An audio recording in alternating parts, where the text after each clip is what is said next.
8월 14일 월요일 드림의 훈련. 영국의 종교개혁자 존 웨슬리가 처음 사역을 시작했을 때 받은 돈은 대략 30파운드, 한화 45,000원 정도였습니다. 지금과는 물가가 달랐지만 당시에도 겨우 입에 풀칠이나 할 수 있는 돈이었습니다. 웨슬리는 이 중 28파운드만 있어도 충분히 살 수 있다고 생각해 나머지 금액은 구제에 사용했습니다. 이후 헌금이 많아져 수입이 60파운드로 늘었지만 여전히 28파운드만 쓰고 나머지는 구제에 사용했습니다. 웨슬리의 수입은 다시 그 2배인 120파운드가 됐고 얼마 안 되어 다시 또 2배가 됐지만 그럼에도 여전히 28파운드만 사용하고 나머지는 구제에 사용했습니다. 웨슬리는 이후에도 얼마를 벌더라도 최소한의 생활비만 남기고는 전부 구제에 사용했습니다. 웨슬리는 자신의 이런 삶의 방식에 대해 다음과 같이 말했습니다. 하나님이 수입을 늘려주신 것은 생활의 수준을 높이라는 것이 아니라 나눔의 기준을 높이라고 주신 기회입니다. 하나님이 주신 큰 복은 다시 하나님께 드려야 합니다. 성경에는 믿음과 기도에 대한 구절이 1000절 정도 나오지만 물질과 돈에 대한 구절은 2000절이 넘습니다. 물질과 돈을 지혜롭게 사용하는 일이 믿음을 지키고 그리스도인으로 살아가는 데 중요하기 때문입니다. 우리의 욕심을 내려놓고 두 렙돈의 과부처럼 하나님을 기쁘시게 할 줄 아는 그리스도인이 되십시오. 오늘의 말씀, 각각 그 마음에 정한 대로 할 것이요 인색함으로나 억지로 하지 말지니 하나님은 즐겨내는 자를 사랑하시느니라. 고린도후서 9장 7절.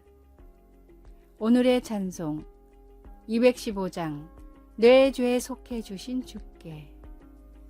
오늘의 만나 물질과 은사를 지혜롭게 쓰는 선한 청지기가 되게 하소서. 늘림이 아닌 나눔의 삶이 주님을 기쁘시게 한다는 것을 잊지 맙시다.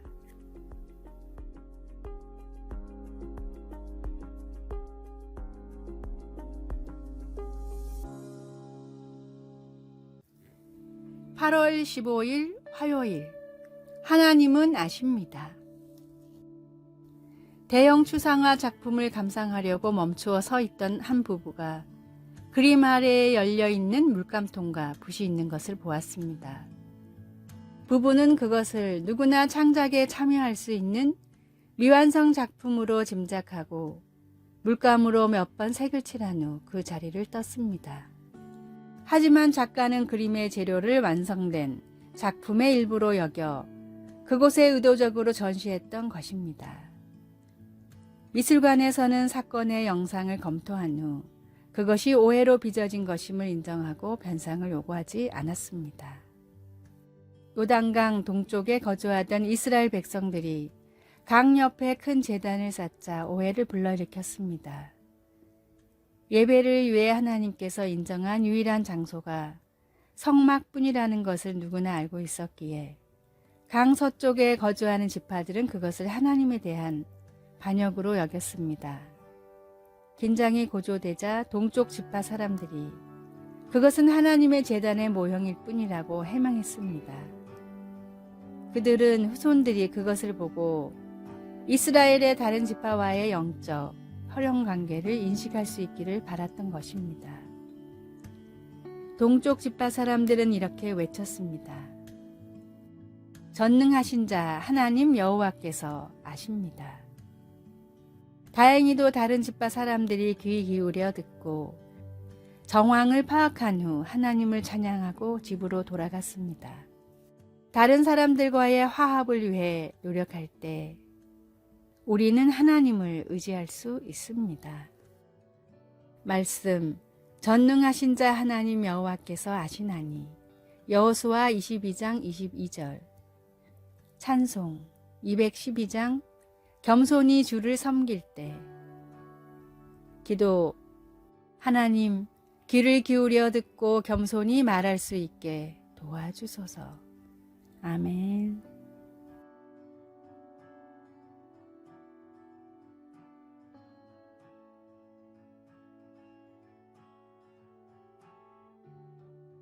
(8월 16일) 수요일.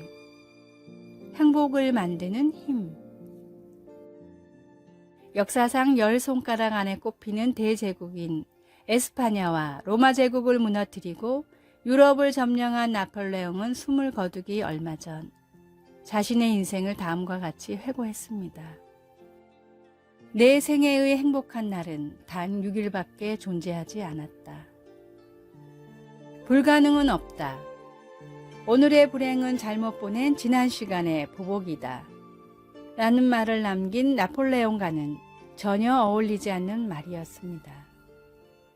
빛의 천사로 불린 헬렌 켈러는 노년에 자신이 살아온 인생에 대해 사람들에게 다음과 같이 말하곤 했습니다. 내 인생에서 행복하지 않았던 날은 단 하루도 없었습니다. 보지도 듣지도 말하지도 못하는 선천적 장애를 안고 태어났지만 평생을 다른 일을 위해 힘써왔던 헬렌 켈러의 삶은 온 유럽을 정복했던 황제 나폴레옹의 삶보다 행복하고 값진 삶이었습니다. 세상의 모든 것을 누리는 한평생보다도 주님을 믿고 주님의 말씀을 행하며 살아가는 단 하루가 훨씬 값지고 행복한 삶입니다. 우리의 삶은 지금 불행합니까? 아니면 행복합니까? 참된 행복이 있는 주님의 곁을 한평생 떠나지 마십시오. 오늘의 말씀. 주의 궁정에서 한 날이 다른 곳에서 첫날보다 나은즉 악인의 장막의 거함보다 내 하나님 문지기로 있는 것이 좋사오니. 시편 84편 10절.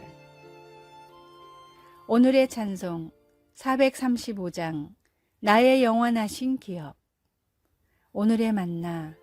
주님, 어떤 삶이 값진 삶인지 느끼고 깨닫게 하소서. 참된 행복으로 향하는 나침반을 주님께로 향하게 합시다.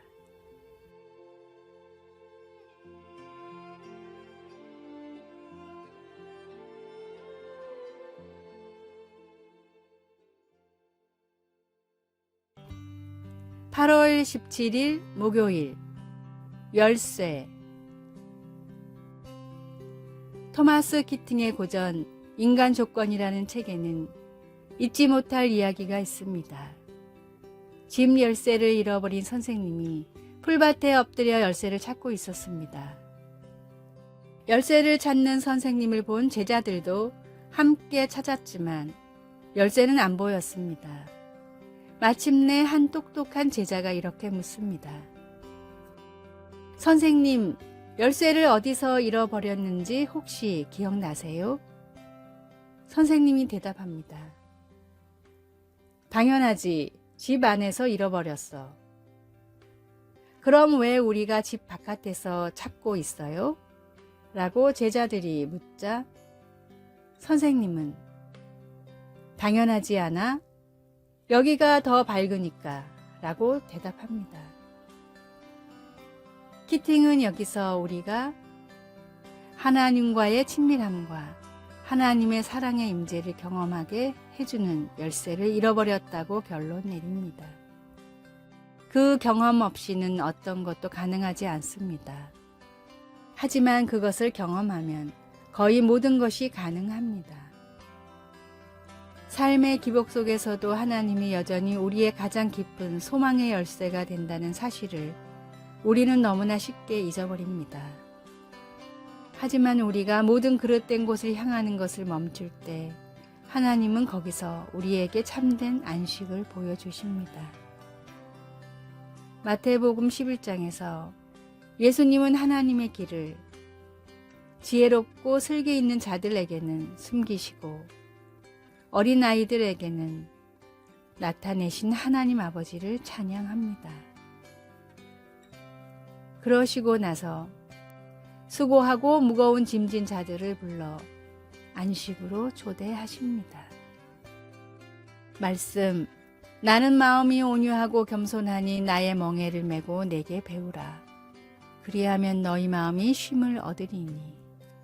마태복음 11장 29절.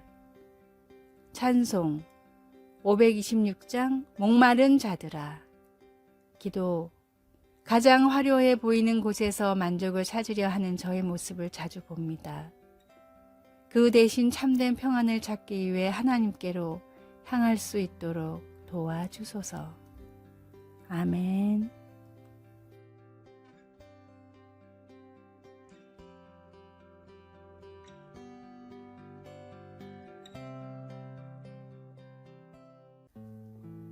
(8월 18일) 금요일. 아침은 드셨습니까?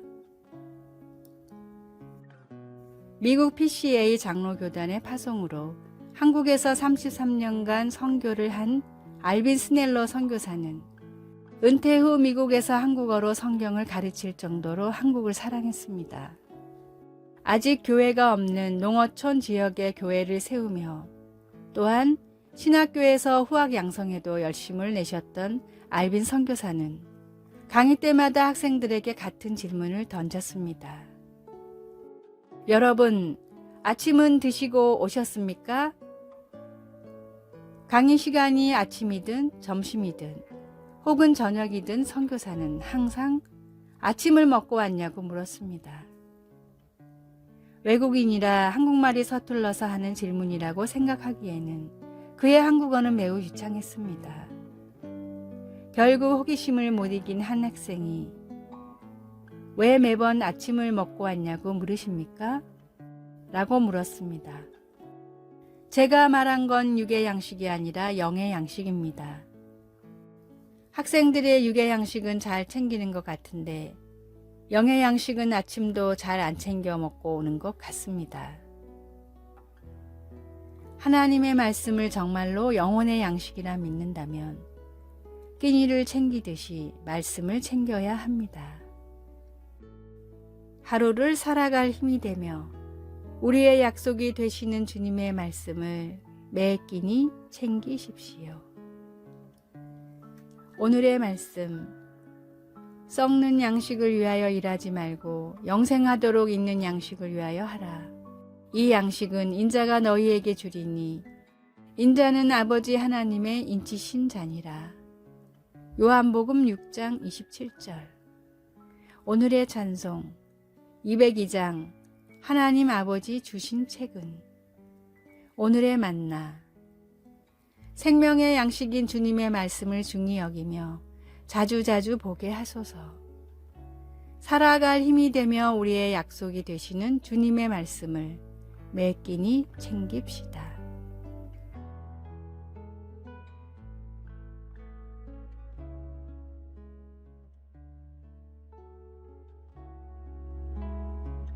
아래의 빨간색 글자 구독을 누르시어 더 많은 전도의 열매를 맺으시기를 기도합니다.